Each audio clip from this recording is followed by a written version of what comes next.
ஜோதிட தகவல்ல உங்களிடம் இன்றைய நாளில் ராகு கேது தோஷத்தை பற்றி ஒரு சில தகவல்களை கூற உள்ளேன்.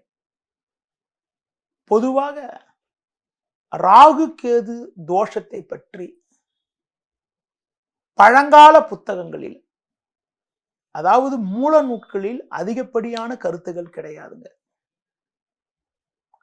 மூல நூல்கள்ல இருக்கக்கூடிய புத்தகங்கள்ல ராகு கேது தோஷத்தை பற்றி எந்த விதமான கருத்துகள் அதிகமா கிடையாது. அடுத்து பார்த்தீங்கன்றால் பொதுவாக ராகு கேது தோஷம் என்பது அதுக்கு அப்புறம் வந்தவங்க, கடந்த 40-50 வருடத்துக்கு முன்பு வந்த ஜோதிடர்கள், வழி ஜோதிடர்கள் சொல்லக்கூடிய கருத்துக்கள் காரணமாக அதுதான் இன்னைக்கு கொஞ்சம் பெருசா பிரபகண்டமா இருக்குது.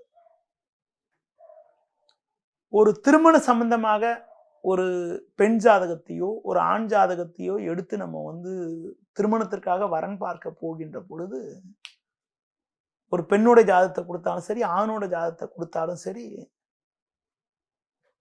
ஒரு சிலருக்கு ராகு கேது தோஷம் இருக்குன்னு சொல்லிடுறாங்க. இந்த ராகு கேது தோஷம் இருக்குதுன்னு சொல்றது காரணமாக நல்ல கைகூடி வர வேண்டிய நேரத்துல மாப்பிள்ளைக்கு பொண்ணு பிடிச்சிரும், பொண்ணுக்கு மாப்பிள்ளை பிடிச்சிரும், ஓரளவுக்கு கல்யாண டேட்டு கூட ஃபிக்ஸ் பண்ண போயிடுவாங்க. அந்த நேரத்தில் யாராவது ஒருத்தர் அந்த பொண்ணுக்கு ராகு கேது தோஷம் இருக்குது, அந்த ராகு கேது தோஷம் இருக்கிறது தோஷம்னு சொல்லிட்டாங்கன்னா வச்சுங்களாங்க, கைகூடின கல்யாணத்தை நிறுத்திடுறாங்க. ஒரு ஜாதகத்தில் ராகு கேது தோஷம் இருக்கிறதா இல்லையா என்பதே ஒரு ஆராய்ச்சி பூர்வமான விஷயம். ஒண்ணு, ராகு கேது தோஷம் பாதிக்குமா பாதிக்காதான்னு செக் பண்ணணும். ரெண்டாவது, ராகு கேது தோஷம் இருந்தாலும் அது அந்த ஜாதகரை பாதிக்குமா பாதிக்காதான்னு சொல்லிட்டு மற்ற கிரக அமைப்பையும் கொண்டு நம்ம தீர்மானிக்கணுங்க. பொதுவாங்க அந்த கல்யாணத்துக்காக வரன் பார்க்கின்ற பொழுது ஒரு பெண் ஜாதத்துல நம்ம லக்னத்துக்கு 7ஆம் வீட்டுல ராகு போட்டுட்டாலும், லக்னத்துக்கு 7ஆம் வீட்டுல கேது போட்டுட்டாலும், அல்லாட்டி லக்னத்துக்கு 2ஆம் வீட்டுல ராகு போட்டுட்டாலும், 8ஆம் வீட்டுல ராகு போட்டுட்டாலும், லக்னத்துக்கு 2ஆம் வீட்டுல கேது போட்டாலும், 8ஆம் வீட்டுல கேது போட்டாலும் ராகு கேது தோஷம்னு சொல்லியிருந்தாங்க.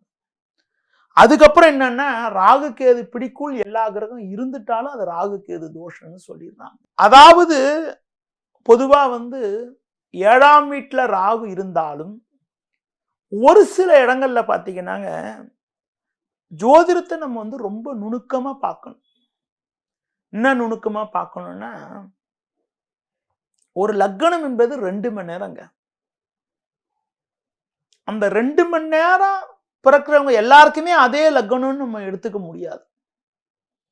அந்த கிரக அமைப்பை எடுத்துக்கிட்டு நம்ம கொஞ்சம் கவனமா பார்க்கணும். ஒரு மேஷ லக்னம்னு எடுத்துக்கிறீங்க, 7 ராகு இருக்குது. மேஷ லக்னம்னு எடுத்துட்டு 7 ராகு இருக்கும் போது மேஷ லக்னம் 10 மணிலேருந்து 12 மணி வரைக்கும் இருக்குன்னு வச்சுங்களேங்க. ஒருத்தர் பிறக்கும் போது அந்த ஜாதகர் பிறந்தது 10லேருந்து 12 வரைக்கும் மேஷ லக்னம் இருக்குன்னா, ஒரு 11:50க்கு பிறந்திருக்காருன்னு வச்சுங்களேன், இன்னும் 10 நிமிஷம் தான் லக்னம் இருக்குன்னு வச்சுங்களேன்.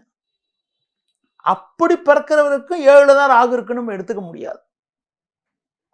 அதுக்கு தான் நம்ம பாவகஸ்புடம் போடணும்னு சொல்லுவோம். பாவஸ்புடம் போடணும்னு சொல்லுவோம். இப்போ ஒரு பாவஸ்புடம் போடுகின்ற பொழுது லக்னம் எந்த டிகிரியில் இருக்கோ, அந்த 2 மணி நேரம் அந்த ஒரு லக்னம் 30 டிகிரி, 30 டிகிரியில் எந்த டிகிரியில் இருக்கோ, 29ஆம் டிகிரியில் இருக்கா, 29.5 டிகிரியில் இருக்கா, 28.5 டிகிரியில் இருக்கான்னு தெரியும். அப்படி அந்த டிகிரியில் இருக்கும் போது பார்க்கறத என்ன பண்ணுவோம்னா, பின்னாடி ஒரு 5 டிகிரி முன்னாடி ஒரு 5 டிகிரி எடுத்துப்போம். பின்னாடி ஒரு 5 டிகிரி முன்னாடி ஒரு 5 டிகிரி எடுத்துப்போம். அப்படி முன்னாடி ஒரு 5 டிகிரி பின்னாடி ஒரு 5 டிகிரி எடுத்து பார்க்கும்போது, இப்போ 7 ராகு இருக்குன்னா, இந்த ராகு ஒரு சில நேரங்களில் கடைசி நேரத்தில் பிறக்கும்போது பார்த்தீங்கன்னா ராகு 6க்கு வந்துடலாம். 6 ராகு இருப்பது ரொம்ப ரொம்ப அற்புதமான அமைப்பு. ராகு உபஜயஸ்தானமான 6ல் இருந்தால் பிறந்த ஊரை விட வெளியூர்ல யோகம்னு சொல்லுவாங்க. ஜாதக ராசி கட்டத்துல 7ல ராகு இருக்குன்ற ஒரே காரணத்தினால ராகு கேது தோஷம் சொல்லிட முடியாது. நான் சொல்ற பாயிண்ட் புரியுதா? அதே மாதிரி 7ல ராகு இருந்தாலும் அந்த ராகு திசை வந்து வராதுன்னு வச்சுங்களேன், 7 ராகுன்னா தப்பு கிடையாது. என்னுடைய அனுபவ கருத்து, ஒரு பெண்ணுக்கோ ஒரு ஆணுக்கோ 7 ராகு இருக்குன்னா, அந்த ஆணுக்கு 7 இருக்கக்கூடிய ராகுவோட திசை கல்யாணத்துக்கு பிறகு வரக்கூடிய காலங்கள்ல வராதுன்னா ராகுகேது தோஷம் கிடையாதுன்னு தான் சொல்லுவேன். ஒரு கிரகத்தால் தோஷம் ஏற்படுதுன்னா, அந்த கிரகத்தால் தோஷம் ஏற்பட்டால் அந்த தோஷத்தோட பாதிப்பு எப்ப பாதிக்கும்னா, கரெக்டா அந்த ராகுகேது தோஷம் இருந்தாதான் பாதிக்கும். ராகுக்கு திசை நடந்தாதான் பாதிக்கும், எல்லா நேரத்திலும் பாதிக்காது. ஜாதகத்துல 7 ராகு இருக்குன்னா, கல்யாணம் என்பது ஒரு பையனுக்கு வந்து 25ல இருந்து 28, 30 வயசு வச்சுங்களேன். ஒரு தோராயமா வந்து 25ல இருந்து 30 வயசுக்குள்ள அந்த நேரத்துல அந்த பையனுக்கு ராகு திசை நடந்தா, 7ல் ராகு இருக்கக்கூடிய நபருக்கு 7ல் இருக்கக்கூடிய ராகுவோட திசை நடந்தா பாதிக்கும்னு சொல்லாம சரி, அந்த பையனுக்கு வந்து இப்ப பாத்தீங்கன்னா வந்து ஒருத்தருக்கு குரு திசை நடக்குது, சனி திசை நடக்குதுன்னா அந்த பையனுக்கு லைஃப் லாங் வந்து ராகு திசையே வராது. சின்ன வயசுல ராகு திசை முடிஞ்சிருக்கும். சரி, புதன் திசை நடந்தா கூட ராகு திசை வராது. அதே மாதிரி சுக்கிர திசை நடந்தா கூட ராகு திசை வராது. உடனடியாக ராகு திசை வந்தாதான் நம்ம வந்து பயப்படணும். அடுத்த பாயிண்ட் ஆயிடுச்சா? இப்ப 7 ராகு இருக்குது. ராகு திசை நடந்தால்தான் நம்ம வந்து அதை வந்து ஒரு கணக்கா எடுத்துக்கணும்.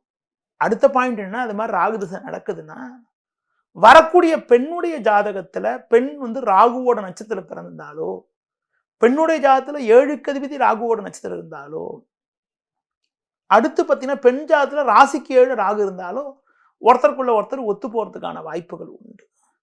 ஒருத்தருக்கு 7 ராகு இருக்குன்னா, அந்த ராகு திசை என்ன பண்ணா, சூழ்நிலை காரணமா 2 பேரையும் வந்து ஒருத்தர் ஒரு இடத்துல இன்னொரு இடத்துல இருக்க மாதிரி அமைப்புகள், ஏதாவது வெளியூர்ல போய் வேலை செய்யறது கொள்றது, அந்த மாதிரிலாம் வந்து ஏற்படுறதுக்கு வாய்ப்புகள் உண்டு.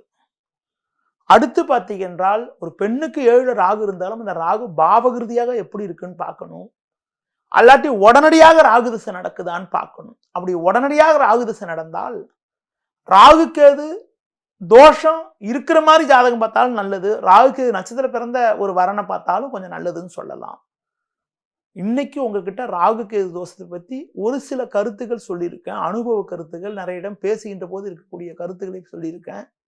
டெய்லி உங்ககிட்ட நிறைய தகவல்கள் கூற உள்ளேன். தொடர்ந்து நிகழ்ச்சியை பாருங்கள். நன்றி, வணக்கம்.